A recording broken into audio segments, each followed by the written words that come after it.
Hi,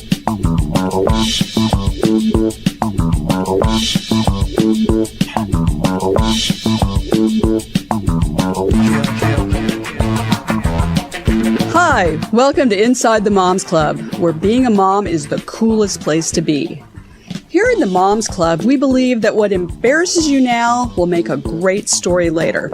And let's face it, you don't laugh sometimes, you're gonna cry. Join us in having a good laugh together. I'm Monica Samuels. You are now inside the Moms Club, your private destination for all things mom.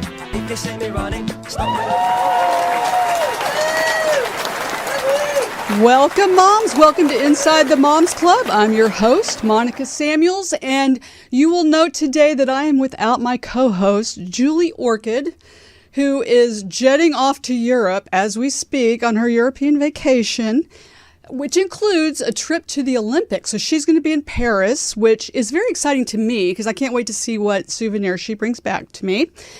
And I guess depending on what that is, we'll see whether she's back as co-host next time. But no, I'm just kidding. We miss Julie, and she misses being here because I know for a fact she would love to be here to talk to our guest today. One thing, we've got to interview such amazing people here on the Moms Club, but we really love it when we can talk to somebody who has incredible talents that maybe we don't personally possess ourselves, and we can learn something from them. So, for example, our guest today is an incredible singer and performer. Personally, me, I can't sing. I'll be honest. I've been told that I could carry a tune in a bucket if there was a lid on it. So I'm just not good at singing. Although I was in the choir in middle school, and I did get a letter in choir, and I do remember the look on Mr. Sawyer's face, the choir director, when he announced my name. It was as much shock on his face as it was on mine, because I think he might have accidentally put my name on the list. But I'm good for volume, and maybe that's why he gave it to me. And then the other thing, and this is even a bigger deal, I am a terrible cook. I mean, I'm the first one to admit I am the world's worst cook. In fact, when we started this show, we sent some photos in so that they could create this logo that if you're listening to the podcast, you can't see it. But on our YouTube channel, you can see that the logo represents parts of my life. So example, there's me, there's a wine glass in here. Occasionally I'll have a glass of wine. I'm a champion shopper.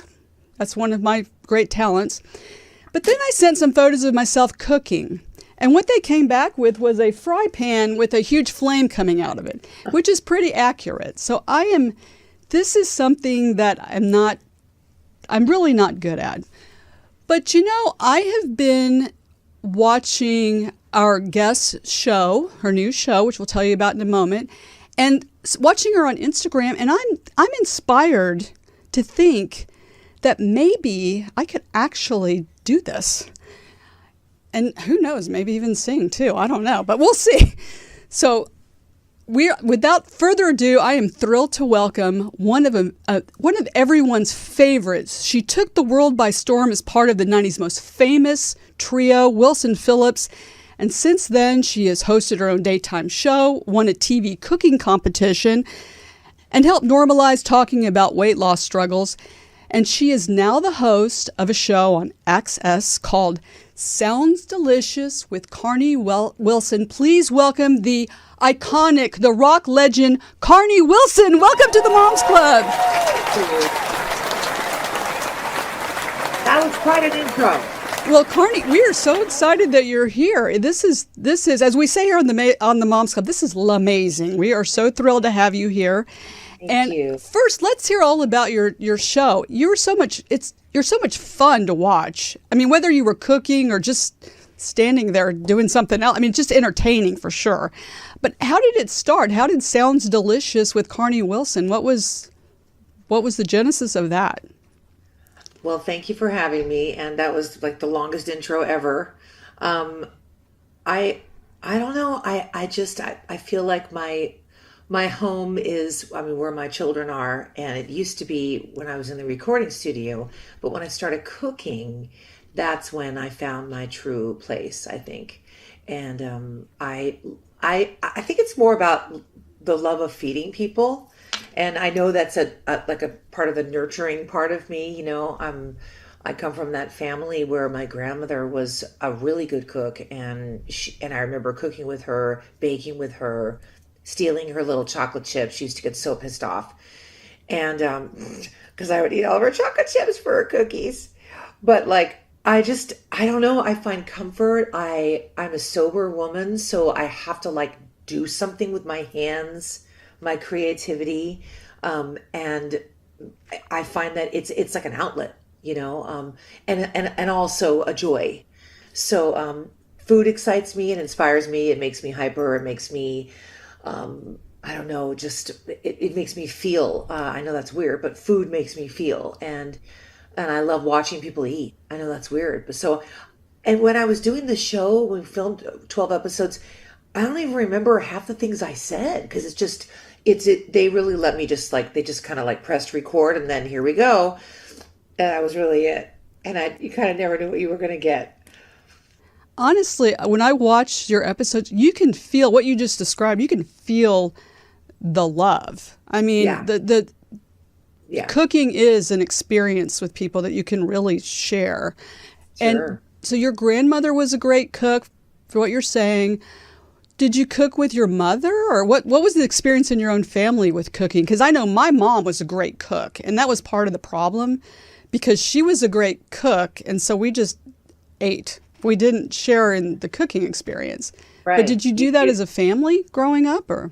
No, I didn't. It was really only my grandmother's house. I mean, my household was, wacky and definitely not this conventional, whatever you want to call it.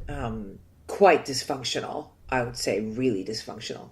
So I always found sort of like solace in food, but the cooking. I mean, my mom was not a cook. I mean, she's never afraid to admit it was like cans of beans and hot dogs. That was her. But grandma was great. This little Jewish grandmother. She made great brisket. She made incredible matzo ball soup, and everybody talks about their own grandmother's version, but honestly, we were very close with my grandparents. In fact, I have a little picture of her right in front of me on my Oh, how sweet. Yeah. my little grandma with her little curly hair, her little nightgown, and she's with me every day. I love her. Her name was May.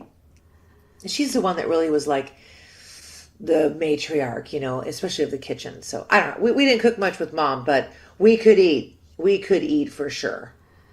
Now, I saw you cooking with one of your daughters on the show, making mac and cheese. So is it something you experience with your own daughters, or? Yeah, they do. I mean, Lola more than Lucy. Lola's 19 and Lucy's 15.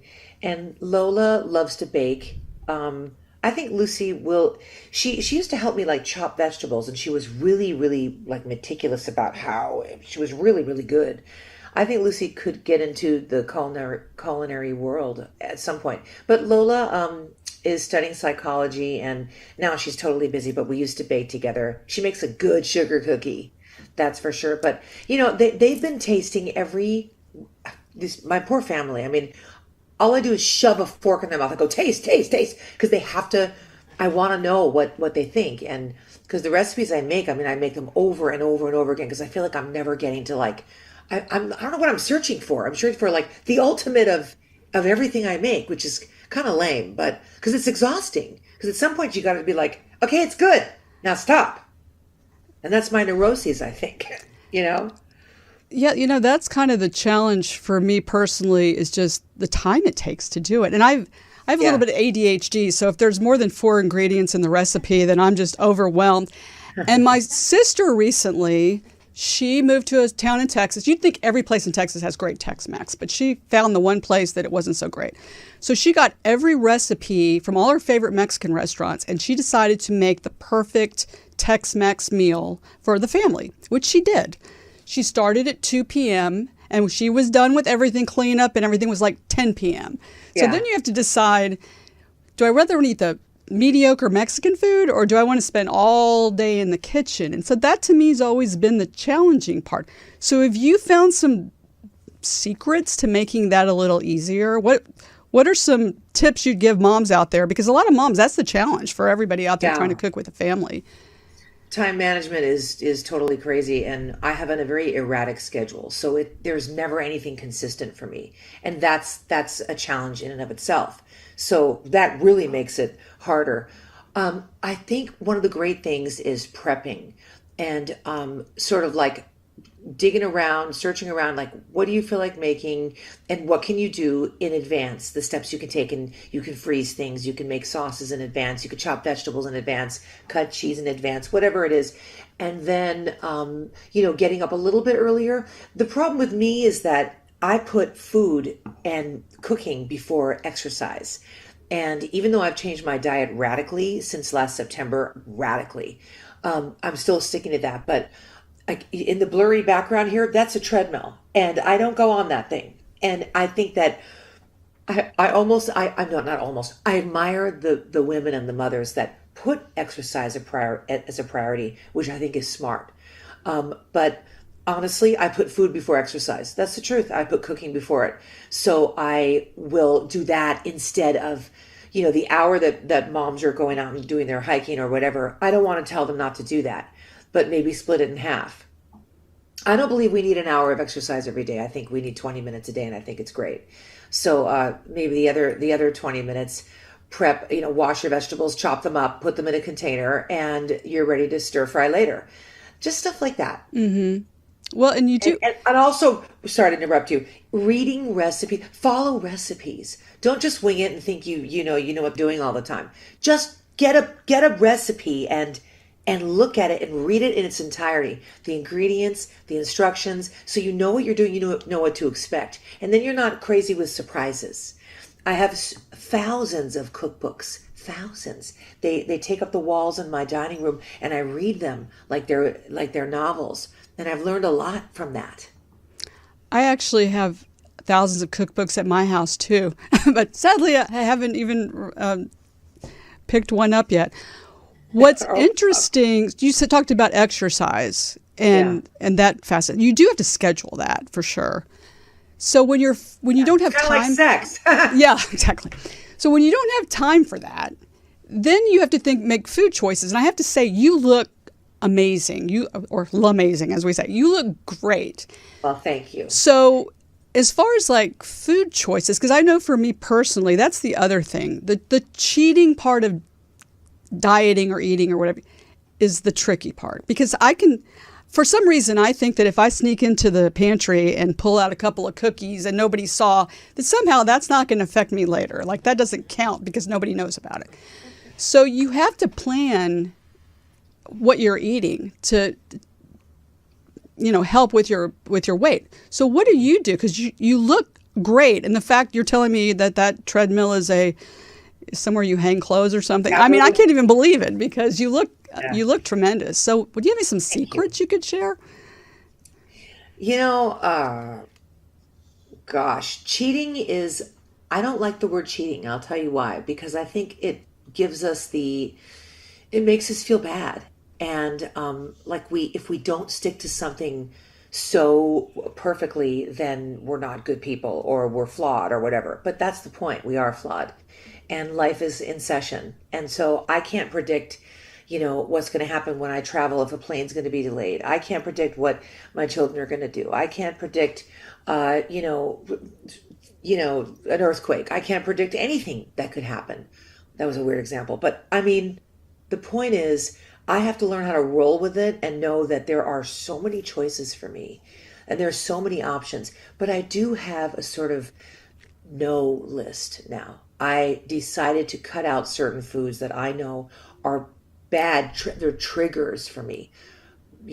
Refined sugar is a trigger for me. Gluten is a trigger, and it sends me into spirals of like hell, mental and physical hell. I'm 56. I know the foods that make me feel bad and good. I always want the bad foods, but I decided that after I was really like physically challenged, I thought I had gallstones. I had to go get an ultrasound on my belly. I thought, I've had issues. I've had gastric bypass, lap band, all this stuff to help over these years. And it did help me lose a lot of weight and keep a lot of weight off. but it was more about not sort of like being like morbidly obese and all that stuff and all these effects that we have being really heavy, because at some point they're going to catch up to you. It was more about mentally the obsession that I was having. And I couldn't let go of like, I have to have a scone. I have to have a croissant. I have to have toast. I have to have, desserts. I was going crazy. And then it started really hurting my belly. So I thought, I didn't test for celiac. I didn't do any of that. But I just thought, all right, elimination. Let's start with that. I cut out sugar and I cut out gluten. And it has really made a difference. I still am like the most gaseous woman on the freaking planet. I will always like just be queen farter. But like I don't crave so much. I'm not ruled by food. And that is a really hard thing for me because I have this very alcoholic, addictive mind. And I know who I am. I am a true recovering alcoholic who is obsessive beyond. So I don't know where it's coming from.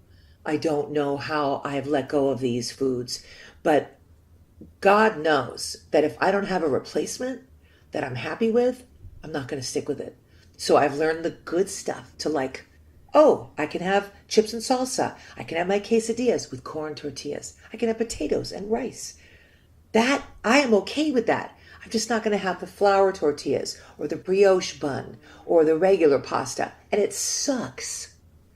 But I'm still satisfied having the other things. So I know that was a really long answer. No, I think it's a really good answer because I can totally relate to that in the sense that, first of all, refined sugar is a drug. Let's face it. I mean, it is. It is. And so once you're on it, you got to get off of it. Because I know for me, if it's anyone's birthday, I immediately kind of go spiral into a panic mode because if they put buttercream frosting in front of me, I literally will eat the whole cake. No, it's my favorite thing in the world. Yeah, I mean, it's... I mean, really. Then you just keep going. Then you're eating all the bad things you're not supposed to eat. So you really do have to buttercream. Train yourself. I mean, you have to just accept the fact that's a drug. That's like any other drug. And society's convinced us that that was okay, but it's really not. But there are good substitutes. So there are. What are some of the ones that you found that you love that... I mean, I saw that you did a little dessert on your Instagram. Now, I did do the glucose monitor for a while because I'll be honest too. I was pre-diabetic. So my doctor put me on first Wegovy, which I have to say was the worst thing. Yeah, you're going to lose weight. Ladies out there, you are going to lose weight on it because you're going to feel chronically ill. It is not, if feeling constantly nauseous is a way you want to lose weight, then I recommend that drug. But then she put me on Mounjaro, and then of course you lose muscle mass. So ultimately you don't want to be on these drugs. You want to do the healthy thing that's the rest of your life. You can eat this way and be satisfied with it. So what are some of your hacks? What I was going to say is I did the glucose monitor and I was eating a bunch of bananas. My glucose, because I saw that was on one of your little plates where you put a banana and then you had the chip. I thought, well, I actually can't eat bananas. Because it would just shoot right through the roof. For sugar, yeah. But so each person's individual. But what have you found that people could try that you recommend that are good substitutes? So don't get me wrong. Like I eat a little bit of ketchup if I have a few French fries, or I like to dip some eggs in it. I will eat some peanut butter that has sugar in it. That I'm not giving up. But I do not eat sugary desserts, and I try not to eat anything with refined sugar. So I look at the labels when I shop. So like brown rice syrup is a good substitute. Date syrup, date sugar, coconut sugar. My challenge is starting to bake. I can bake gluten-free, but baking gluten-free and sugar-free, good luck. That's hard to make things that are really good. It's possible, and I'm doing it, but I'll have maple syrup. So glucose is not really what I'm concerned about, even though I should be, because I was also pre-diabetic. So I was almost scared into doing this as well. I just know that if I don't eat refined sugar in any more than 2 grams at a time or whatever it is, then I don't spike, I don't drop, I don't crave, and that's my goal. So let's see. When I want something really sweet, I'll go for like a Larabar. There's a peanut butter and chocolate chip one. Yeah, there might be down in there's brown rice syrup or whatever it is, but I feel like I get what I need. I'm not neurotic about it. I'm not going crazy. I'm not guilty. I'm not cheating, and it doesn't send me into a tailspin. Once in a while, I'll drizzle agave syrup on. I'll have a rice cake, and I'll put peanut butter, sliced bananas, a little cinnamon, and I'll drizzle some agave or a little maple syrup. And I mean, not like a big drizzle, just a little bit. You get the taste, you feel like you're eating this sweet thing, and it's delicious. So I know if you're diabetic or you're pre-diabetic, you have different concerns. But for me, that's what I do. I'll have like a healthy, bar or something like that. Yeah. So do you try Yeah, to incorporate a lot of these things in your recipes on your show? Because I notice on your show you've got pancakes and yeah. No, sweet, not on the fun show. things. No, the show had, I think, zero. I mean, I think we roasted asparagus. That was the healthiest thing we did. Uh-huh. No, no, no, no. And it's funny because it's that was never the goal. It's like, and the thing is, when I tasted the food, 90% of the time, I turned around and spit it out in the sink and rinsed my mouth out. And people are like, don't say that stuff because it's like it's not healthy to talk about that because then it sounds like it's bulimia or whatever. No, I don't swallow it and throw it up. And I know it's a sensitive topic. It's a sensitive, like all these other topics are sensitive. There's ways we can talk about it that doesn't, um, make you look like you're hiding anything, or influencing someone in a negative way. If somebody wants to taste something and spit it out, I do that with desserts because I found if I want to taste it, I put it in my mouth like a brownie. I made brownies last night. I'm doing a radio show tomorrow morning. I love to bring desserts for people. So I made these caramel Heath Bar brownies. They were insane by this great baker. I made these brownies. I put it in my mouth. I took a bite and it was all over my tongue, my teeth, and then I spit it out, and then I rinsed my mouth out. I took my finger. I mean, this is, I'm telling you the truth. I spit it out and I rinsed my mouth out 3, 4 times, and that did it. So I got to taste it, and it's a little psycho, but I don't care. I don't care what anybody thinks. I don't think that is. You That's get to it. I mean, enjoy that's it, what I and do. you get to enjoy it, but it doesn't, have Yeah, I long-term mean, repercussions. Well, right. as the Moms Club, where we have talk about families and kids and everything. Now, you grew up in an incredibly famous family. Of course, your dad is Brian Wilson of the Beach Boys, who's a true rock legend, and Marilyn Ravel of the Honeys. So you mentioned you grew up in kind of a dysfunctional family. So what was it like growing up in a family that's that iconic, truly? I mean, what was that like?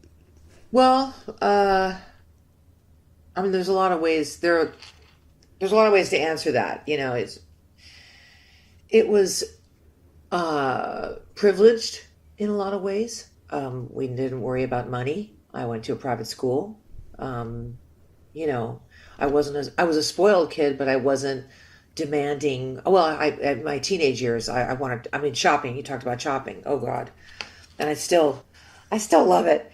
I don't know how to manage money. I really don't. I still don't. But I remember just, never really being able to experience sort of that mother, father sitting around the dining table, eating dinner together. It wasn't like that for us. And so that I really missed out on that. And but some of the beautiful things, there was always music playing. We were a musical household. My mother was very loving and expressive with her love, and a very young. I mean, she had me at 20 years old. I mean, that's like my daughter Mm. giving birth in 11 months, and I can't believe that. She really sacrificed her youth. I think she got married at 16, and my dad was struggling with a lot of mental issues, and so successful. And it was a difficult childhood because I did yearn to have that father figure. And my grandpa, we talked about my grandma being a great baker and cook. My grandpa Irv he was from Germany, had a thick accent, and he was so tall and so sweet and loving and funny, and he was really great. They came over every weekend. So it was like my household was filled with relatives, and we had parties, and there was food. And so it wasn't that it was always bad or negative. It's just that my dad had some odd, wacky behavior. And at some point, my mom was like, this is too much. This is too dysfunctional. And for our safety and our well-being, they divorced. And that was hard. I'm not going to sugarcoat anything. I never do. I Yeah. So mean, how did all that translate? Now you've been married 24 years. I yes. mean, I don't know if they give awards or records here in Hollywood, but you probably are vying for that. And you have two lovely daughters, like you said. And looking at it as a fan, just watching, looking at your Instagram page and things like that, you have a pretty normal looking family. I mean, your family life now looks like it's very all American sort of family. So how did Yeah. that translate? Did you intentionally seek that kind of life for yourself with your own family, or? You know, I just think because of all the therapy I've had, my sobriety, my program, my husband, he's like a normie, he's a great guy, a great father, and we've always been on the same page with our children, and we communicate pretty well. But we also have our own issues too. I mean, it's like it's all sacrifice, it's all compromise, not sacrifice, it's compromise. And like the priorities of what's really important here. We bicker constantly. Why do you do that? Why do you do this that way? What you're annoying with this? And then I go, well, what are the really important things? Trust. Trust is number one. Um, showing your love, not drifting so much on your own fears, telling your partners the things that you're afraid of, the things that you appreciate, the things you love, doing acts of kindness, um, making sure that we sit down for dinner, making sure that these kids know that we love them. When I, Hmm. but I have to be honest, sometimes when we're at the table and we're all sitting there and I see all of us sitting there, I sort of have like these moments of like almost outer body experiences. Like I'm back, I sit back and I look at the picture and I go, oh my God, this is what's in my head. Wow, we're a family. These are my two daughters. Here's my husband, and we're having dinner. And sometimes it feels not uncomfortable, but sad. And I think it's just the sadness for my own childhood and my own self. And then I go, well, that's being selfish because now you're thinking about yourself. But it's hard. I Yeah. guess it's just human nature. So when I start to go there, I go, don't be negative. Don't do that. Be in the moment. It's good. It's not, it's good. It's good. And it's for them. Hmm. So I think a good mom puts her children first, their well being first. And we got to take care of ourselves to be there for them. Like you're on an airplane, you need to put that mask on you first before you put it on your kids. But it is such a balance. And I think that really is the key. It's just a balance Yeah. with everything. Now, your daughters, I know one of them sings because I've seen her on TV performing. So, do both your daughters, are they both singers, or they both have that talent, or? Yes, yes, they are. But one of them just will not. Lucy just refuses to do it in public. Or even in front of me. She used Oh, to. And I go back to all my videos because I was so obsessed with filming us, recording us. Oh my God. It was, they were, like, Lucy was like 5 singing 3-part harmony. Yeah, we're definitely all musical together. And it is the most beautiful thing ever to be able to sing with them. I have a show next month with Lola. We're doing this private show. We do big shows and private shows, and we have a private show on August 10th. And I'm so excited. We're just singing a few songs, but it's Lola and my husband and I that are going to sing. oh, It's wow. great. It's Yeah, no, great. that's great. Well, yeah, because I'm not very good at math. That's why I went to law school. But I can count to three. And I thought, wait, she's got two daughters. So Yeah. she was this icon of the 90s trio. What about, she and her daughters? That's the next group. And then they can have a Yeah. whole private, as part of the Rock and Roll Hall of Fame, can be dedicated to your whole family because that would Aw. be like amazing. I, Amazing. yeah, it would. It would. Yeah. Yeah. That's I like the way you think, but Yeah. I like to it's not think, always my that kind of stuff is not. I mean, I know it's sensational in some way, but it's never my goal. yeah. I was born into this. and it is my place and it's my happiness and my joy, Yeah. music and singing.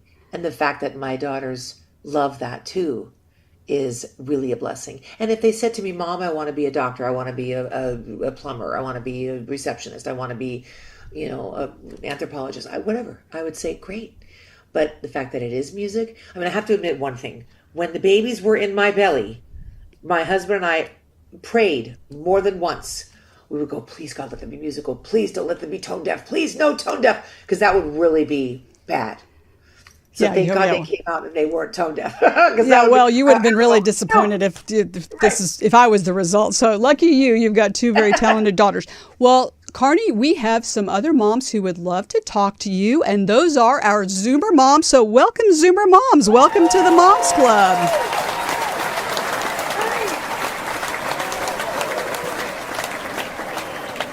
Ladies, I know you've got a lot of questions for Carney, so I am going to go around and introduce each one of you. And so please tell us a little bit about yourselves. And do you have a question for Carney? It's Shafali. Welcome to the Moms Club. Tell us a little bit about yourself. Hi. Hi, how are you? Carney, it's so great to meet you. I told some girlfriends the other evening I was going to be on this and get to meet you, and they broke out in their own rendition of Hold On. It was terrible, but also adorable. It was adorable. So I live in Princeton, New Jersey. I've known Monica and her husband and their kids for a number of years. I have an 11-year-old daughter.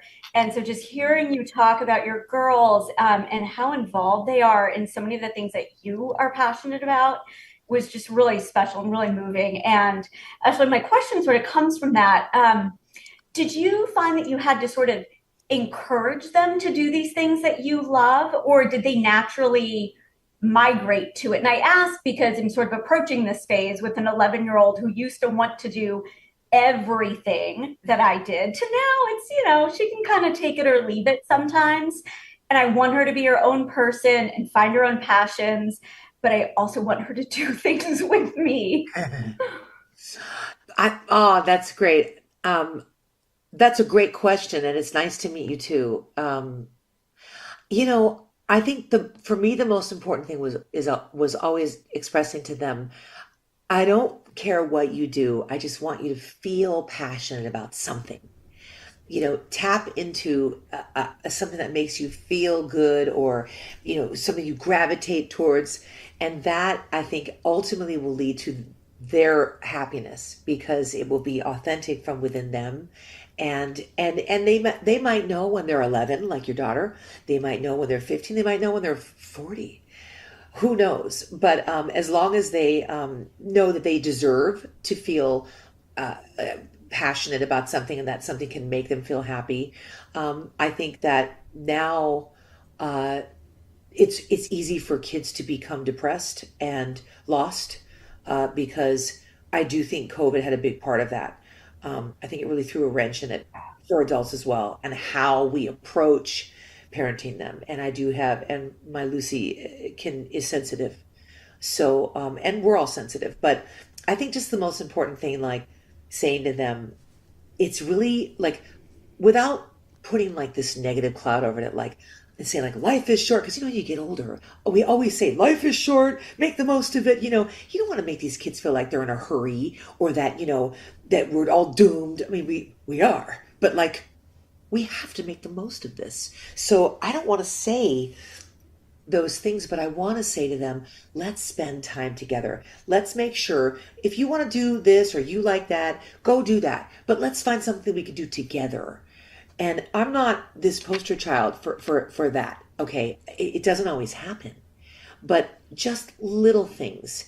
Like once in a while, I say, please, can we go bowling? I know you guys hate it, but I love bowling. Can we just go? So we make sure that one of the birthdays we have a bowling party, or we take a walk together, or we go in the kitchen, we make some cookies or brownies together, whatever that is, or we go to a movie together, or we go to a concert together, or they come on stage and sing with me. Whatever it is that we can incorporate together, I think that's important. But it's not my ideas too, not just my ideas. Asking them, what do you think we could do? What do you think would be fun? Like I'd say, let's go to Michael's and let's go to the craft store. Let's get something, and let's like for instance, right now, I want to paint the walls inside our house. And I said, let's do that together as a family. My husband's a great painter. He used to do that before he met me. He was painting and playing music, but he's like an awesome painter. So I'm like, great, let's get the roller and do it together. Stuff like that.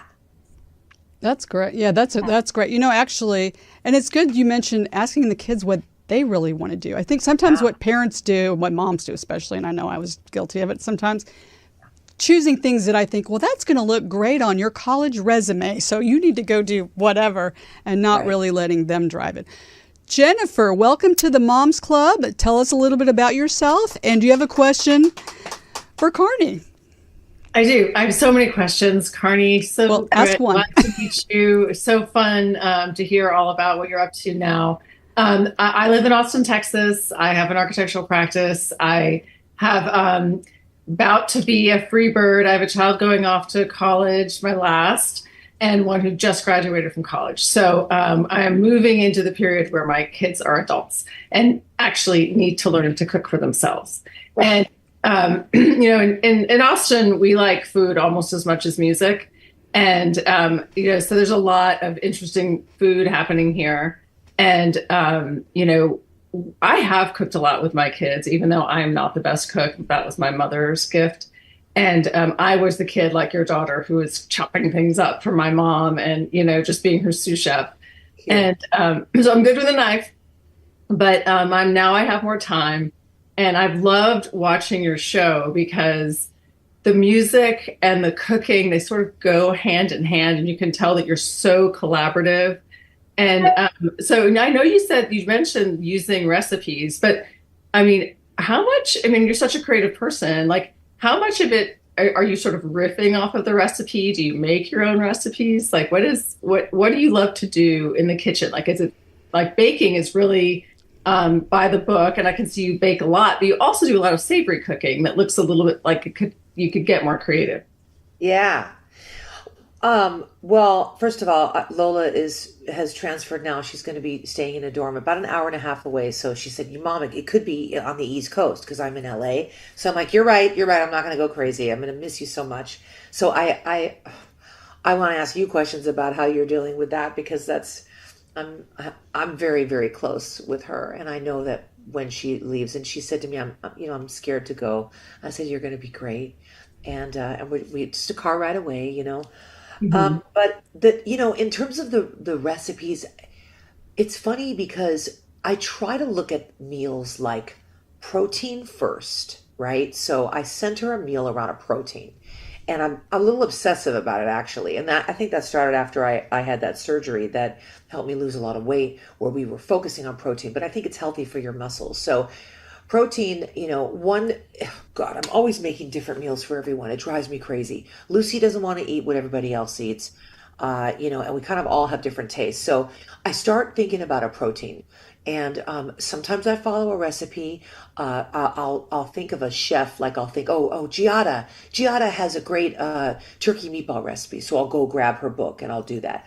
And now I think I'm sort of like, I'm a little more confident with making up my own. So like 2 days ago, I took pork and beef and made meatballs. And I was like, all right, I've done this so many different ways. I spend time at the market and I look around and I go, I'm making meatballs. What can I do to this meatball that will make it really good and different? I found these baby pearls of cheese. They're kind of like a provolone and a mozzarella combined. And I thought, I'm going to stuff them with those little balls of cheese. Great. Got fresh parsley. I got regular Parmesan, and milk, but I did gluten-free breadcrumbs. So I soaked the breadcrumbs. Like learning how to cook, I think a lot of it is not being afraid to fail. So I've had a lot of meals where I'm like, oh my God, this tastes awful. Throw it out. I had to throw it out. It's not even edible. Throw it out. Okay, what did I do wrong? I learned from it. So I fall back on my mistakes. I fall back on my successes. And it's kind of like figuring out for your family, what do you like to eat? What do you like to eat? And I sort of try to please everyone. I like everything except liver and caviar. I'll eat anything except liver and caviar. So I'm with you. You can put anything in front of me and I'll be happy, most of it. But I'm trying to narrow this answer down. I think it's about experimenting and trusting your instincts and not being afraid to use salt, citrus, and herbs. So if you, spices, herbs, salt, citrus, if you have that in your cooking, I'm telling you that it's going to taste good. It's learning the balance. So let's just say you want to make a quick chicken dish. I always fall back on I pound the chicken thin, I saute it, I do cooking spray first, I do a little bit of olive oil, I season with salt and pepper, I put the chicken breasts in. Once in a while, I'll do like a gluten-free flour or cornstarch, and I'll mix it with some hot water, deglaze it with chicken broth, put some capers in, a tiny little pat of butter sometimes at the end. There's just ways to like make things taste good. Lots of lemon. You can't go wrong with that ever. And is it on pasta? Is it on rice? Is it on a salad? You can cut it up, put it on a salad. Is it on quinoa? I love quinoa now. I'm trying to make more stir fries with quinoa and brown rice. So yeah, it's like if you have an hour on a Sunday to kill, go experiment with something. Yeah, and it sounds like that technique you could use for fish or pork, or like it's not just for chicken. Yeah, absolutely. My new thing is making like I go to this market called Ralph's out here. I don't think you have a Ralph's there, but it's like shaved beef, really finely shaved beef, like they use for Philly cheesesteaks. Oh my God! And then like just go to town. In fact, I did it with on my cooking show, but it was with we found out that he didn't eat meat. That was classic. I had a guest on, then he found out he didn't eat meat, so he told me he would do it. But anyway, just making Philly cheesesteaks with peppers and onions and garlic and yeah. But I do believe in recipes. I do believe in that. And once you learn to follow recipes, then you can follow your own instincts. See, and I've written down salt, citrus, and herbs. I'm going to try, I think I'm going to give this a try. Yeah. Because, like I've been looking for the show that's called the America's Worst Cook, because I'm definitely going to apply if that happens. But I'm going to give it a try. Now, came to mind while you were talking, have any of your guests, you said you had one guest that didn't eat meat, have any of them been like, I'm as bad a cook as Monica Samuels from the Moms Club? I mean, can they all cook? Or are they just there for the singing or the experience? Or like, what guest has been the most proficient in the kitchen that you've enjoyed, and who has been like just a fun guest that we've had that may have just been Well, learning? the David Archuleta from American Idol, he's a beautiful singer and just a beautiful person, and he has done like zero baking. And I thought I wanted to make something really sweet because he's so sweet. So I thought the chocolate cupcakes, and he learned a lot. He learned how to mix dry and wet and combine together, and how to pipe the frosting with the piping bag, and how to garnish. And it wasn't really the focus. Like it was more like come in the kitchen with me, and there's David, yeah. And if you do cook, then great. Like Lisa Loeb, she cooks. She in fact has like a little Instagram thing herself where she cooks for her family. So she was more versed in the kitchen. But I mean, I think that's another reason why I wanted to do the show, is also to inspire people. Like, don't feel it's so intimidated. I mean, it is intimidating. All these chefs, they go to school. They have these culinary, skills that I feel like I'll never have unless I go to school. And I'd love to go to school one day. I would love to. But can you chop? There are certain knives that are better. Can you chop? Can you whatever? Yeah, you just learn this little by little. I mean, I've been cooking and baking for a long time. So I've made it a passion. I've made it a mission to become better at it. And the only way to become better at something is to fail and learn from your mistakes. Well, you've certainly inspired me, and I may make some brownies and send them to you to try. And if you take a bite and spit them out, then I will just take that as a compliment. Angela, welcome to the Moms Club. Tell us a little bit about yourself, and do you have a question for Carnie? Yes, thank you for having me. I am a mom of two boys, 7 and 10, so things are always very exciting. Yes. I do wear several different hats of an assistant to a judge here in North Carolina, where I live. CrossFit athlete, breast cancer survivor, and just returned from a trip from Uganda where I feel like I reset my body in 2 weeks without having any processed foods. And if they had sugar, it was sugar cane, not refined sugar. So it was interesting coming back to the United States and having even just a little bit of refined sugar, it sent my body. So I definitely understand your perspective with the sugar. I'm also gluten-free as well, and cook with a lot of, I watch my macros. And for those that don't know, macros is a protein priority.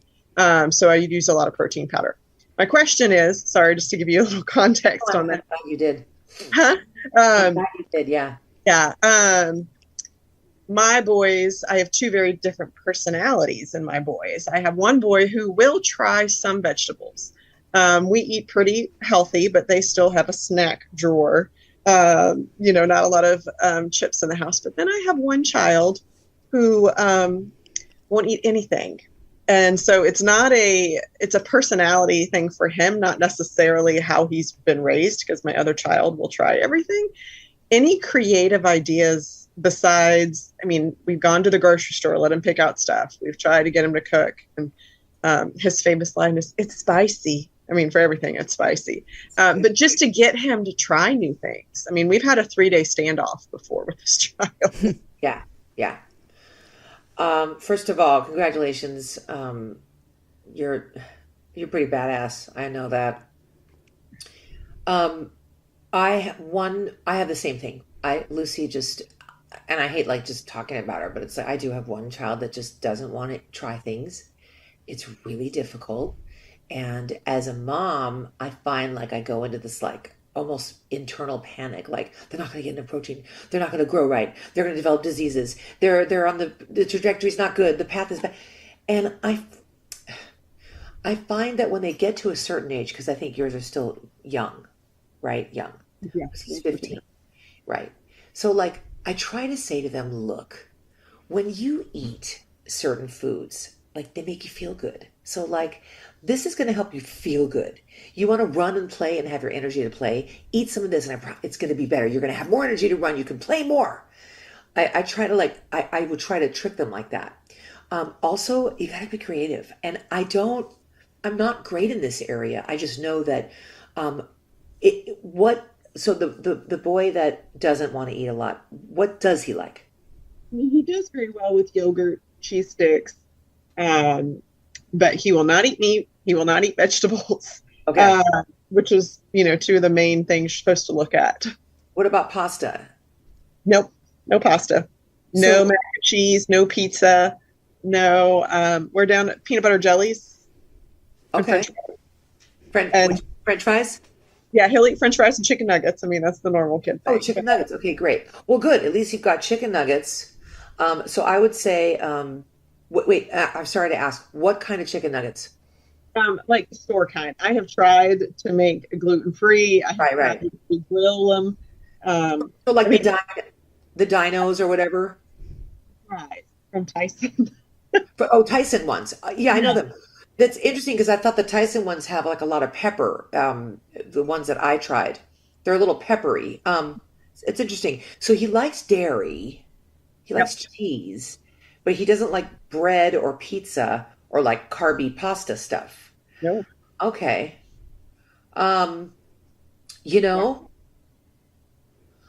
Wow, that's tough. I don't know if I've ever heard about a child not liking pasta. That might be the first. I would say if he is willing to eat the chicken nuggets, I would say start experimenting in your kitchen. But he is eating those. I would go for the healthiest one. Go to a Whole Foods, try to find the healthiest ones. And let me think for a minute. Oh gosh, I wasn't expecting this. You know what, Angela, I'm going to give you my information after this because I really would love to let this marinate a little bit, no pun intended. And I want to find something that I think would be great. This sounds like the start of another show where you kind of if you can figure out what this child will eat, then you win the prize. That may be a good show. Carolyn, about welcome it to all the day. Moms Club. Tell us a little bit about yourself, and can you ask a quick question of Carnie? Sure. Well, I love all these comments. I think it's so interesting. And thank you, Carnie, for just enlightening us on everything. I think your life has been so fascinating and you've had these amazing experiences. So I'm just thinking of all the challenges and things you've faced in your life. What makes you most proud as a mom to pass on to your girls? Like the things that you've learned and what you've kind of that wisdom you've gained through the years. I'm just curious about that. Oh, thank you for saying that. I think, it jumped out at me right away when you asked, and that is that we all make mistakes. And I think, and they can be just little mistakes or big mistakes. And for instance, I, when I get frazzled or stressed, I tend to like snap and like raise my voice. And because it's like the dogs are always going crazy and barking and it's piercing bark and I'm like, stop it, I yell at the dog, stop it, and then it will translate, like if they'll ask me, I'll go, what? And it's the tone of voice it's not kind. And so I will say to them, I'm sorry I raised my voice. I'm sorry I did that. I shouldn't have done that. You know how much I love you, and I feel like because I'm able to like admit that I do something wrong or out of line, it gives them the permission. If they screw up with something, they make a mistake, they knew they didn't study hard enough and they did not get a good grade or they failed or whatever. They learned that there's a consequence to the action, and it's up to them to find their own, the power inside themselves to make the decisions to be better. And I love giving my kids the power, their own power to make decisions rather than me being like, you have to do this, you have to do that, you have to eat this, you have to eat that. I think it makes them feel like they're not good. They're not good enough. There's something wrong with them because maybe they don't want to. But it's like I said, well, if you do make better choices, because it's all choices. If you make the better choice, you have the power to make that choice. And then they see it when they do it. They see what happens when they do it. You're not sleeping, Lucy. You want to stay up on your phone? Oh, fine. Let's see how you feel at school the next day. She feels like crap. Then she has a better sleep and she feels better. Look at what happened. You chose to do that. And now you feel better. That is great advice. And Carnie, you are such an inspiration. We are so thrilled. This time has just flown by. It has been amazing talking to you. Where can our moms out there find you on social media? Well, I'm not great with Facebook. I still haven't figured out how to use it and do it, which is really lame, I know. But I'm an Instagram girl. And usually the postings that I do with Instagram, because now I have somebody running my Facebook. I've never had anybody do that for me. But I finally went, I got to do it. So everything that I do on Instagram goes to Facebook now. But Instagram, and I'm really slow to answering my direct messages and stuff. But give it a shot. And there's a lot of people. So is it at Carnie68? Is that where they can find you on Instagram? Okay, yes. Well, great. Yes. Well, moms, check out Carnie on Instagram. Check her out also. I know that Wilson Phillips has been performing here and there. They were at the California State Fair, so you can find them there. You can find us on Instagram, Facebook, TikTok at Inside the Moms Club, and on our website, InsideTheMomsClub.com. Moms out there, I can't believe that the time has passed, but it has been amazing, as we say here on the Moms Club. But we will see you next time for celebrities and extraordinary moms just like you. We know all your me time is precious, valuable. Thank you so much for sharing it with us. And remember our Moms Club motto, if you don't laugh sometimes, you're going to cry. So let's laugh out there, ladies. Let's stay positive, and we'll see you next time inside the Moms Club. Yay, moms.